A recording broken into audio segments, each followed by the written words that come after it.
So really briefly, I want to touch on the importance of maintaining a good relationship with your students. Now, this goes across business models. Obviously it goes specifically for this content because you're going to be dealing with a lot of students, but this literally goes across, to e-commerce, to literally any other entrepreneurship, endeavor that you might get into in the future. And the reality is, give more value, focus on good customer relationships, and build relationships with your customers for the long term, right? So the reason that you want to do that is tenfold here. Obviously, you're not planning on just slapping up one course on Udemy and, that course is going to make you $1 million, right? No, you want to continue to build courses, continue to add pieces of digital real estate that are going to pay you passive income over the months and years to come. And as you introduce new courses, your recurring students and the students that have joined your past courses are going to be your biggest advocates and biggest friends for new course success, right? So we talked about giving away courses. We've talked about, basically getting more students into your courses. We've talked about the importance of reviews and how you can go about doing that.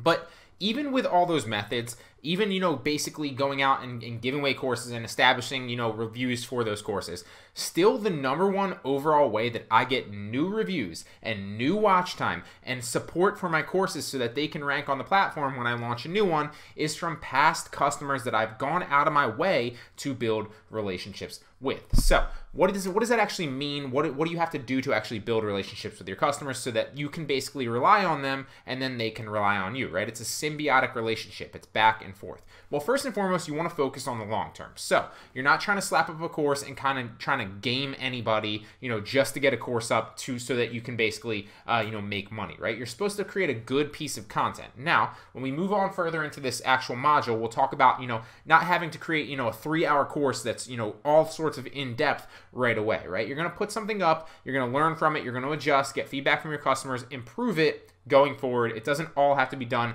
on day one. But you do want to create a good piece of content. You do want to create good lectures. You want to create good, valuable insight for your customers and for the students that take the course so that they trust that they're, they feel heard and they trust that their suggestions are going to be potentially implemented or at least taken into consideration, right? And then obviously it goes without saying you want to respond to all their comments and all their messages on the platform, and you want to respond to all their questions on the platform as well. I look across the board and at about 80 to 90% of other instructors, especially once they get a little bit big, and big means like 50,000 to anything above that, they stop answering questions and they stop answering messages from students. And literally the number one to this date, what's the word I'm looking for? The number one, accolade, I guess, that I get is that I'm responsive, and people are so happy that I respond back to them. So even if I don't have the answer for them, right? Even if they're asking me a question and I'm honest with them and I respond back within a couple days, they're very, very grateful for the response because most other instructors don't do that. Now, I take it a step further. You don't have to do this, but I always, reach out in my basically last lecture where I basically go over and do the course wrap up or course outro. I'll basically go ahead and inspire people to ask me questions. I'll pop my email up on the screen. I'll pop all my social media up on the screen in that last lecture. And that does two things, right? Obviously, first and foremost, it allows me to connect with that customer on a different platform so that I can potentially get and capture them on like my Instagram or my Facebook or my Twitter or my YouTube, right? So it's a good way to basically morph other customers and potential students over to your other platforms and grow an audience there as well so that you can basically stay in front of them and market them new courses, right? But more importantly, it also inspires them to reach out and ask questions. Now, yes, it's going to be a slightly more work. To this day, I don't get that many. I get, there have been times where, my email blows up and I can't respond to everybody. But for the most part, it's very, very, very manageable. And what it will do is it will build those customer relationships and those student relationships. And if you're responsive and you're willing to help, even if you don't have the right answer or the exact answer that they're looking for, if you're honest, willing to help, and you're supportive and you respond back to them, it's going to build that know, like, and trust factor that they need to purchase and review and watch your future courses, right? So you don't want to think of a customer as like one-off sales. The worst thing that anybody can do in business, especially in entrepreneurship, is just focus on one sale, right? You don't focus on, oh, you got a customer for one course. All right, now we're going to make another course and get more customers. No, instead, what you want to do is you want to take all the customers from your first course, and you do that by building relationships and focusing on the long game. And you take that relationship and then you nurture that relationship so that when you launch course number 2, you also get new students and new customers, but then all those other people come in, and then that's a snowballing effect. And your course number 2 starts up here, whereas your course number 1 started here, right? Then you take all these customers from course number 1 and number 2, you foster and nurture their relationship, and you build them over to course number 3.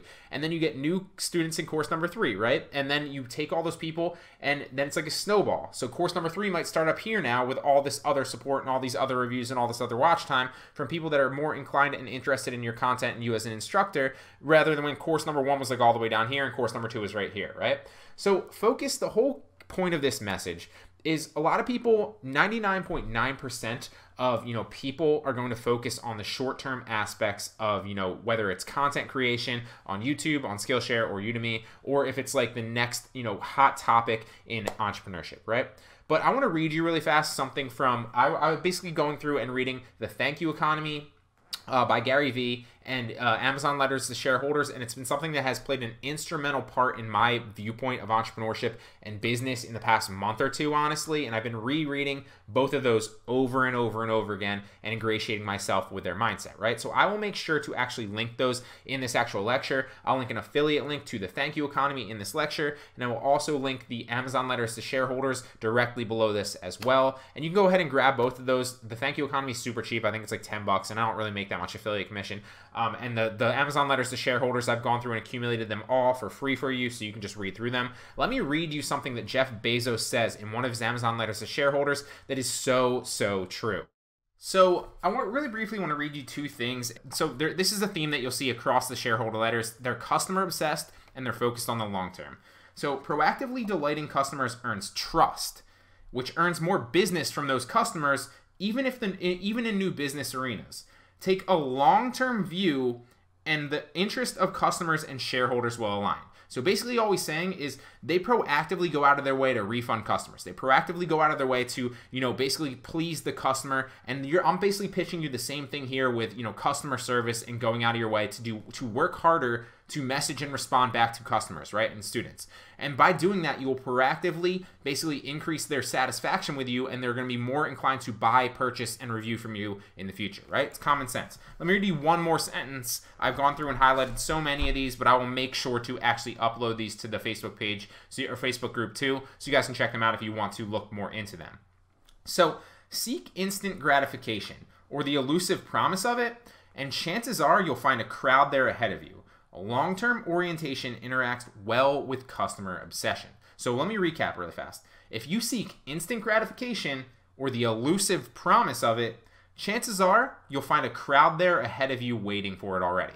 That's basically what Jeff Bezos says in these letters. But basically all I'm trying to say here, guys, is proactively focus on improving relationships with your customers, because those customers, you don't just want to make one-off course sales or even two-off course sales with those customers, right?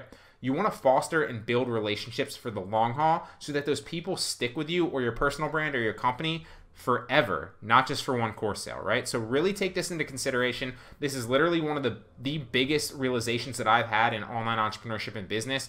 Focus on improving relationships with your customers, because those customers will stand by you, and it's the easiest way that you can basically get more sales and more customers is to focus on leveraging the current sales and current word of mouth that you already have, right? So the hardest thing for a company to do is get a new customer. The easiest thing is to maintain a customer. It costs about 10 times more to get a new customer than it does in business to keep your current customers. So keep your current customers and build good relationships with them and foster that relationship long term.